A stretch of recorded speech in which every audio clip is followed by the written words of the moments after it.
तो दोस्तों स्वागत है आपका इस ऑप्शन बिजनेस गुरु चैनल में। और लास्ट वीडियो में मैंने ट्रेडिंग साइकोलॉजी के बारे में बताया था। ये वीडियो थोड़ा मोटिवेशनल टाइप था, तो आप ये वीडियो भी देख सकते हैं। और मिशन ऑप्शन बेसिक्स सीरीज का 6th एपिसोड जो पोजीशन साइजिंग के बारे में है, उसमें मैंने ये जो ज़्यादातर लोग लॉस करते हैं का सॉल्यूशन मैंने ये 6th वीडियो में बताया है। तो पहले ये वीडियो देख लेना और बाद में ये वीडियो देखना। और अगर आपको मेरा प्रयास अच्छा लग रहा है तो इस चैनल को लाइक, शेयर और सब्सक्राइब कीजिएगा, अपने दोस्तों को भी बताइएगा। तो दोस्तों इस वीडियो में आज हम लोग पोजीशन साइजिंग के बारे में बात करेंगे। तो मैंने ये 2 टेबल बनाए हैं, ये सिंपल तरीके से आप समझ सकें और ज़्यादा कॉम्प्लिकेटेड नहीं है। कुछ लोग ज़्यादा कॉम्प्लिकेटेड चीज़ों में मानते हैं, उनको लगता है कि सिंपल थिंग्स मार्केट में नहीं चलती, मगर हकीकत तो ये है कि सिंपल चीजें ही मार्केट में चलती हैं। कॉम्प्लिकेटेड चीज में आप अगर फंसते हैं तो आप कभी कभी इस अपनी ही कॉम्प्लिकेशन में आप लॉस कर बैठते हैं। तो मैंने यहाँ पे पोजीशन साइजिंग फॉर इंट्राडे और पोजीशन साइजिंग फॉर इन्वेस्टमेंट। अगर आप इंट्राडे ट्रेड कर रहे हैं तो पोजीशन साइजिंग कैसी रखनी है, और इन्वेस्टमेंट करते हैं तो आपको पोजीशन साइजिंग कैसी रखनी है, ये मैंने आज बताया है। और अपने पोर्टफोलियो को डिजाइन भी कैसे करना है, ये सारा डेटा मैंने एक सिंपल तरीके से आप समझ पाए ऐसे बेसिक्स बताए हैं। फिर आप इसमें अपने हिसाब से थोड़े चेंजेस कर सकते हैं। तो पोजीशन साइजिंग फॉर इंट्राडे, तो जब भी आप ट्रेड करते हैं तो आपको पहले तो आपका कैपिटल देखना है। फॉर एग्जाम्पल यहाँ मैंने 1 लाख कैपिटल लिया है और आपके पास 1 लाख कैपिटल है और आप इंट्राडे ट्रेड करना चाहते हैं, तो आपको क्या देखना है उसमें कि रिस्क पर ट्रेड ऑन कैपिटल। आप जो भी ट्रेड ले रहे हैं तो उस ट्रेड में आप रिस्क कितना लेना चाहते हैं। ऐसा नहीं कि किसी ने बोला और बाय कर लिया 500 shares, 200 shares, round figure 50 shares. Stock price तो कोई देखता नहीं है, बोलते हैं 500 बाय कर लो, 200 बाय कर लो, क्योंकि ये तो अंदर से इंफॉर्मेशन आई। वो बोलेगा जो भी आप जिससे भी ट्रेड लेते हो, टिप्स लेते हो पैसा देके, वो तो बस 2-3 इंडिकेटर लगाएगा और इंडिकेटर में बाय सिग्नल आया तो बाय दे देगा। उसका तो क्या जाने वाला है, जाने वाला तो हमारा है ना। तो फिर आपको पोजीशन साइजिंग करनी चाहिए है। तो 1 लाख कैपिटल पे आप एक ट्रेड में कितना रिस्क लेंगे। तो मैंने यहाँ पे सबका फेवरेट स्टॉक है जो रिलायंस का इंट्राडे ट्रेड सपोज आप लेना चाहते हैं, तो इंट्राडे ट्रेडिंग में आपको शॉर्ट टाइम फ्रेम 15 मिनट या 5 मिनट टाइम फ्रेम को देखना है, चार्ट को। तो मैं अगर आज इंट्राडे ट्रेड करना चाहता हूँ रिलायंस में, तो मैं क्या देखूंगा कि यहाँ पे हम प्राइस एक्शन अगर देखते हैं तो मुझे यहाँ पे ये सपोर्ट दिख रहा है 22-20 के आसपास मुझे सपोर्ट दिख रहा है। और सपोज मार्केट यहाँ पे यहीं कहीं खुला, यहीं के आसपास इस रेंज में खुला, तो मैं क्या करूंगा। सपोज यही मान लो कि 22-25 के आसपास मार्केट खुला, तो मैं 10:30 तक ट्रेड नहीं लूंगा। 10:30 बजे के बाद जब मार्केट कोई ट्रेंड लेगा, सपोज ऊपर जा रहा है, last day previous day high को सपोज यहाँ पे क्रॉस कर देता है, तो मेरा स्टॉप लॉस क्या रहेगा, latest swing low will be my stop loss यहाँ पे, क्योंकि ये सपोर्ट जोन है, 6-7 बार यहाँ पे सपोर्ट लिया है, तो ये मेरा स्टॉप लॉस रहेगा। अगर इसके नीचे जाएगा तो मैं एग्जिट हो जाऊंगा। और ये मेरी बाइंग प्राइस होगी 22-25, सपोज मेरी बाइंग प्राइस है। तो मुझे पहले कैलकुलेट करना है रिस्क। तो इस ट्रेड में मेरा 7 to 8 पॉइंट का रिस्क रहेगा और मेरा टारगेट रहेगा लेटेस्ट हाई, जो लेटेस्ट हाई है ये 22-40 का, ये इंट्राडे है, मतलब मेरा टारगेट रहेगा इस ट्रेड में 12 पॉइंट का। 12 पॉइंट का टारगेट रहेगा और मेरा रिस्क रहेगा 8 पॉइंट का, 7 to 8 पॉइंट। तो मैं क्या करूंगा, मेरा इस ट्रेड में 7 पॉइंट का रिस्क है, तो रिस्क पर ट्रेड ऑन कैपिटल, ये रिस्क पर शेयर मेरा 7 पॉइंट है, तो मैंने 7 पॉइंट लिख दिया। अब रिस्क पर ट्रेड ऑन कैपिटल, तो मेरे हिसाब से अगर आप इंट्राडे ट्रेड करते हैं तो आपके कैपिटल के 0.5% रिस्क लेना चाहिए, उससे ज़्यादा नहीं होना चाहिए, क्योंकि पर डे 3-4% रिस्क तो हम ले नहीं सकते। तो 0.5% रिस्क हमारा हुआ कैपिटल पे। दैट मीन्स इस ट्रेड में आप 500 रुपये का रिस्क लेना चाहते हैं, तो 500 डिवाइड बाय 7 रुपीज रिस्क पर शेयर, और टोटल रिस्क हुआ आपका 500 rupees. That means you can buy 72 shares. 72 shares लेके आप इंट्राडे कर सकते हैं रिलायंस के। 72 इंटू जो भी प्राइस है, अगर यहाँ अभी ये चल रही है 22-27 के आसपास आपने ट्रेड लिए, तो 72 इंटू 22-27 1,60,000 आपका मार्जिन लगेगा। आप बोलेंगे कि मेरे पास तो 1 लाख ही है, तो उसमें ऐसा है कि एक्सचेंज 4-5 टाइम्स इंट्राडे लेवरेज देता है, तो लोगों के पास अगर 1 लाख से, तो वो सारे 5 लाख मार्जिन यूज कर देते हैं। और 5 लाख पे सपोज अब स्टॉप लॉस तो रखते नहीं, जो 2-3% स्टॉप लॉस हुआ, 2 और 3%, और 5 लाख अगर आपने कैपिटल यूज किया, मार्जिन यूज किया, 5 लाख पे आपने 2% का लॉस किया, तो 5 lakh into 2%, that means you have lose 10,000 rupees. 10,000 rupees आपने 5 लाख पे लूज किया, मगर आपके पास कैपिटल तो 1 लाख की है, तो आपके कैपिटल पे आपका लॉस होगा 10% पर डे। एक ही दिन का 10% होगा लॉस आपका, इसलिए आपको पोजीशन साइजिंग करना जरूरी है। तो आपके पास 1 लाख है, तो आप 72 शेयर्स ले सकते हैं, और इसमें आपका कैपिटल लगेगा 1.6 लाख रुपीज। समझ गए आप? अब बात करेंगे पोजीशन साइजिंग फॉर इन्वेस्टमेंट। ये एक्सेल शीट में डिस्क्रिप्शन में डाल दूंगा, तो आप वहां से डाउनलोड करके इसे यूज कर सकते हैं। अब position sizing for investment. Investment में सपोज मैंने एग्जांपल लिया है 10 लाख कैपिटल पे, आपके पास 10 लाख कैपिटल है, तो आपका इन्वेस्टमेंट किस तरह से होगा, रिस्क कितना होगा, पर स्क्रिप्ट कैसे इन्वेस्ट करना है, वो सब मैं आज आपको बताने वाला हूं। तो सपोज आपके पास 10 लाख कैपिटल है और आप 10 लाख रुपीस इन्वेस्ट करना चाहते हैं, तो आपको पहले तो 10 लाख पे कितना रिस्क आप लेना चाहते हैं वो पहले डिफाइन कर लीजिएगा। पहले तो आपको इस 10 लाख को इक्वली डिवाइड कर देना है। मैंने यहाँ पे स्क्रिप्ट नेम लिखा है, स्क्रिप्ट नेम मतलब आपको 10 इक्वल पार्ट में डिवाइड कर देना है। आप 20 पार्ट में भी डिवाइड कर सकते हैं, क्योंकि फॉर एग्जांपल आपने 1 लाख रुपीस में एक ही स्क्रिप्ट में इन्वेस्ट कर दिया, जिस स्क्रिप्ट में आपका इमोशनल अटैचमेंट है, आपको तो ऐसा लग रहा है कि ये स्क्रिप्ट मेरी फेवरेट है और मुझे प्रॉफिट देगी, और सारे 1 लाख रुपीस एक ही स्क्रिप्ट में डाल दिए। तो यहाँ पे हम शुरू करते हैं कि आप इन्वेस्टमेंट में सपोज 20% रिस्क लेना चाहते हैं। इन्वेस्टमेंट पर स्क्रिप्ट, इन्वेस्टमेंट पर स्क्रिप्ट इन रुपीस, रिस्क पर स्क्रिप्ट ऑन कैपिटल। यहाँ पे मैंने आप देख सकते हैं कि ये 10 लाख रुपीज है, इक्वली 10 पार्ट्स में डिवाइड कर दिए। ये स्क्रिप्ट नेम है ABCD, जो भी आप शेयर्स बाय कर सकते हो वो स्क्रिप्ट नेम है। यहाँ पे मैंने कोई स्क्रिप्ट का नाम नहीं लिखा है। तो सपोज आप 10 लाख कैपिटल पे ये एक स्क्रिप्ट में आपने 1 लाख डाला है, और आप इस स्क्रिप्ट में आपने 1 लाख कैपिटल इन्वेस्ट किया है। ये स्क्रिप्ट में समझ लेते, ये स्क्रिप्ट में आपने 1 लाख कैपिटल इन्वेस्ट किया है, तो इस 1 लाख पे आप कितना रिस्क लेना चाहते हैं। इन्वेस्टमेंट पर स्क्रिप्ट परसेंटेज, दैट मीन्स 10% आपने इन्वेस्ट किया, वो 1 लाख हो गए, 1 लाख रुपीस हो गए। रिस्क पर स्क्रिप्ट ऑन कैपिटल, अब ये 1 लाख जो इन्वेस्ट किए आपने, उसमें कैपिटल पे कितना रिस्क रहेगा। तो कैपिटल पे सपोज आप 2% रिस्क लेना चाहते, that means 20,000 rupees on capital.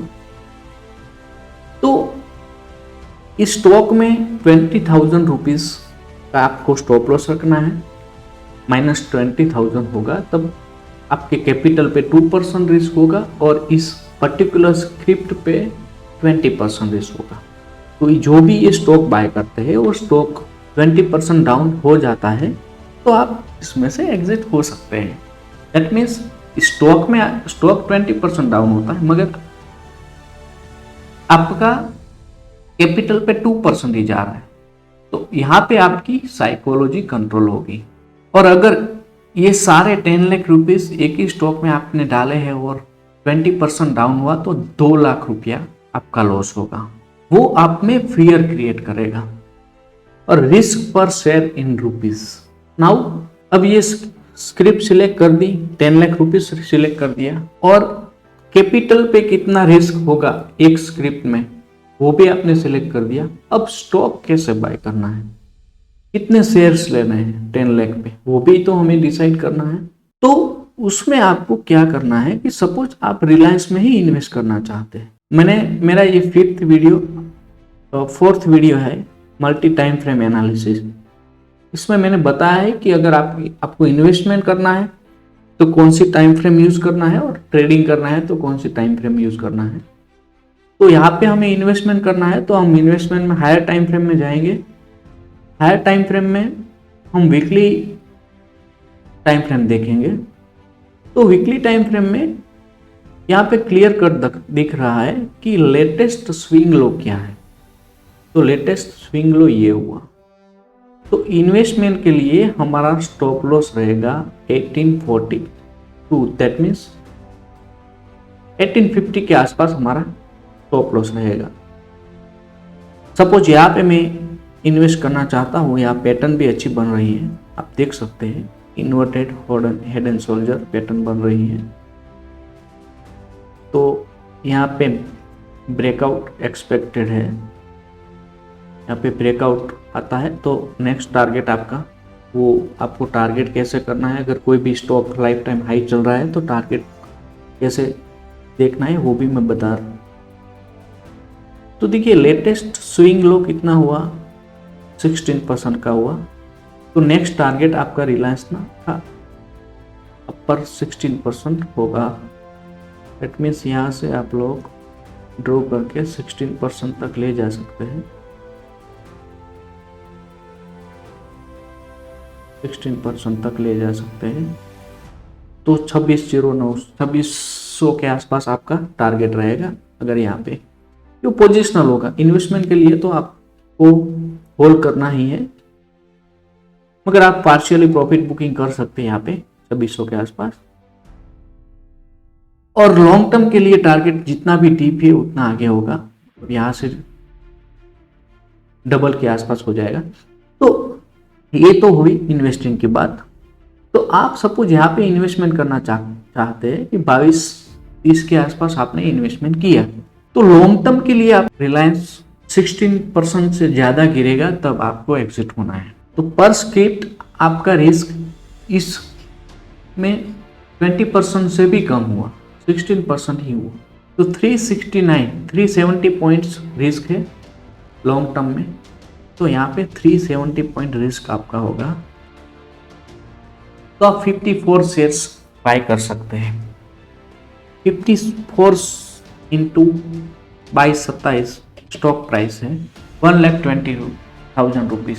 That means आप 50 शेयर्स के आसपास बाय कर सकते हैं। 54 तो हमारा हुआ 1,11,000 रुपीज। तो 45-50 शेयर्स आप बाय कर सकते हैं इस स्क्रिप्ट में। तो ये तो बात हुई कि अपने पोर्टफोलियो डिजाइन करते वक्त एक स्क्रिप्ट में अगर आपने 1 लाख रुपीज इन्वेस्ट करना चाहते हैं तो शेयर्स कैसे डिसाइड करेंगे। तो आप 54 शेयर्स डिसाइड कर लिए, मगर ये भी याद रखना है आपको कि 54 शेयर्स आपको एक ही दिन में बाय नहीं करने हैं। इसके लिए आपको पहले एंट्री लेते वक्त प्राइमरी क्वांटिटी लेनी है 15-20% क्वांटिटी। दैट मीन्स 15-20 शेयर्स लेने हैं आपको। और जब भी ऊपर जाता है, सपोज ये ब्रेकआउट सक्सेसफुल हुआ और वीकली क्लोज इसके आसपास दे दिया इस सब ब्रेकआउट लाइन के ऊपर, तब आप ऐड करते रहेंगे और फाइनली आप इस जोन में आपके पूरा माल बाय करेंगे इस जोन में। क्योंकि ये भी हो सकता है कि यहाँ पे फॉल्स ब्रेकआउट आके मार्केट नीचे भी आ सकता है। तो अगर आपके 15 शेयर्स हो गए तो 15 शेयर में आपका 15% रिस्क होगा, तो that means your risk will be very very low. तो इसी तरीके से आप पूरा इन्वेस्टमेंट कर सकते हैं। तो सारे 10 स्क्रिप्ट में इस तरीके से चार्ट देख के आप लोग अपना पूरा पोर्टफोलियो डिजाइन कर सकते हैं। अब आपने कैसे इन्वेस्टमेंट करना है, शेयर्स की क्वांटिटी कैसे डिसाइड करनी है, वो तो आपने समझ लिया। अब ये समझते हैं कि सपोज आपने ये पोर्टफोलियो डिजाइन तो किया, मगर इस पोर्टफोलियो में आप जैसे कोई कॉइन टॉस करते हैं आप लोग, तो उसमें प्रोबेबिलिटी 50-50 रहती है। 50% ऑफ टाइम क्रॉस आएगा और 50% ऑफ टाइम किंग आएगा।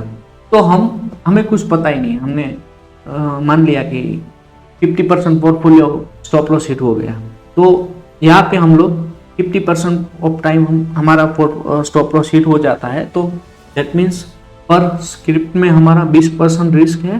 तो मैं हटा देता हूँ अभी, सर ये हमारा पोर्टफोलियो है। पर स्क्रिप्ट में हमने 10 लाख रुपीस इन्वेस्ट कर दिए, मैंने आगे बताया उस हिसाब से आपने आपका पूरा पोर्टफोलियो आपने डिजाइन कर दिया। और अब मान लेते हैं वर्स्ट सिनेरियो, मान लेते हैं कि आपके 10 स्टॉक्स में से 5 स्टॉक्स, ये 5 स्टॉक्स का एसएल हिट हो गया, दैट मीन्स -20% लॉस हो गया। -20% on investment and 2% on capital, 2% on capital. तो ये मान लेते हैं कि 5 स्टॉक्स में आपका एसएल हिट हो गया, और ये 5 स्टॉक्स है, एक 200% हुआ, एक 100% हुआ, एक 50% हुआ, एक 20% हुआ और एक 10%। Still you are getting 28% return on your capital. आप बिलीव नहीं कर सकते कि पोजीशन साइजिंग का कितना इंपॉर्टेंस है। आपके स्क्रिप्ट में जो भी स्टॉक्स है उनमें से आधे स्टॉक्स में तो स्टॉप लॉस हिट हो गया, फिर भी you are getting more than 20% return, 30% return के आसपास हो गए। मान लेते हैं कि आपके 2 स्टॉक है वो 500 पॉइंट्स, ऐसा होता ही है, 2 स्टॉक तो भागते ही है। एक स्टॉक ने 500% रिटर्न दे दिया और दूसरा मान लो कि 100% रिटर्न दिया, तीसरा स्टॉक ने 50% रिटर्न दिया, और सारे 7 स्टॉक्स में एसएल हिट हो गया, 7 स्टॉक में एसएल हिट हो गया।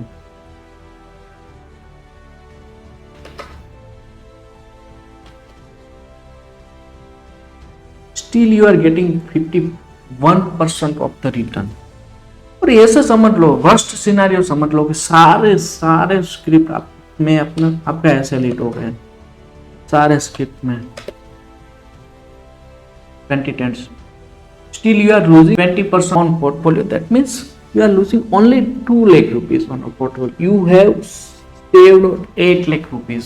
क्योंकि ऐसा तो हो ही नहीं सकता कि सारे स्क्रिप्ट में स्टॉप लॉस हिट हो जाए। अगर ऐसा होगा तो कोई बड़ा क्रैश होगा, जैसे रिसेंट में कोरोना का फॉल आया, तो अच्छा है ना। तो 2 लाख रुपीस लॉस करके आप निकल गए और फिर 8 लाख में फ्रेश इन्वेस्टमेंट करने को मिलेगा आपको, वो भी इससे भी कम दाम में सारे शेयर्स मिलेंगे आपको। और फ्रेश इन्वेस्टमेंट में आपने देखा है कि सारे स्टॉक डबल या ट्रिपल हो गए।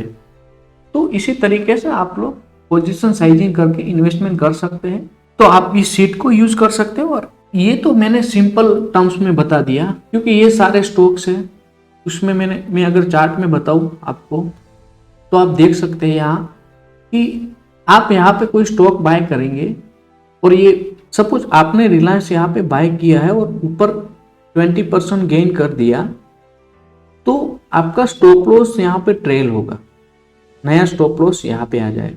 That means at cost.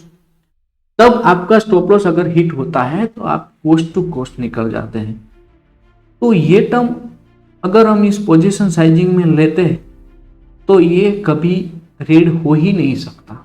मैंने तो ये सिंपल टर्म्स में वर्स्ट सिनेरियो में आपको बता दिया है। तो पोजीशन साइजिंग का कितना इंपॉर्टेंस है वो आप समझ सकते हैं। इसलिए why stop loss is important, stop loss क्यों इंपॉर्टेंट है। तो मैं एक एग्जांपल लेना चाहता हूँ कि कोई एक स्टॉक है, 100 रुपीज वाला स्टॉक आपने बाय किया और सेम डे ये स्टॉक 5% डाउन हो गया, that means you are losing 5 rupees. और नेक्स्ट डे 5% अपर सर्किट लग, still you are losing. You know that कोई एक स्टॉक है जिस दिन आपने लिया और नेक्स्ट डे वो 5% गिर गया और बाद में वो 5% अप चला गया, स्टिल यू आर लूजिंग। आप बोलेंगे कि 5% डाउन हुआ और 5% अप हुआ तो प्राइस तो सेम हुई ना, बट ये हकीकत नहीं है, क्योंकि जब स्टॉक गिरता है तो 5% डाउन हुआ, that means 5 rupees. Now the stock value is 95 rupees. अब ये स्टॉक 5% अप होता है तो स्टॉक की न्यू वैल्यू क्या होगी, की न्यू वैल्यू होगी 4.75 rupees you will gain, that means 99.75, still you are losing 0.25 rupees. आप समझ रहे हो, ये मैथमेटिक्स का जादू है। तो मेरा कहने का मतलब ये है कि आपने यहाँ पे 5% लॉस किया है और ये 5 रुपीज रिकवर करने के लिए आपको मोर देन 5% गेन करना होगा। तो फिर से ये 100 रुपीज बनाने के लिए आपको 5.26% का गेन करना होगा। ये 5% का गेन नहीं चलेगा, इसके लिए आपको 5.26% का गेन करना होगा। अगर ये स्टॉक 10% डाउन चला जाता है तो नई वैल्यू होगी आपकी 90 रुपीज। अब नेक्स्ट डे आपको स्टॉक को फिर से 100 लेने के लिए आपको 11.11% का रिटर्न लेना होगा, फिर ये 10% होगा, 100 रुपीज होगा। समझ रहे हो आप, मतलब जितना आप कम लॉस करोगे उतना टारगेट आपका कम रहेगा। तो ये टेबल में मैंने ये सब समझाया है आपको कि 100 रुपीज का स्टॉक है, 2% आप लूज करते हो, that means you are losing 2 rupees. Now your new capital is 98।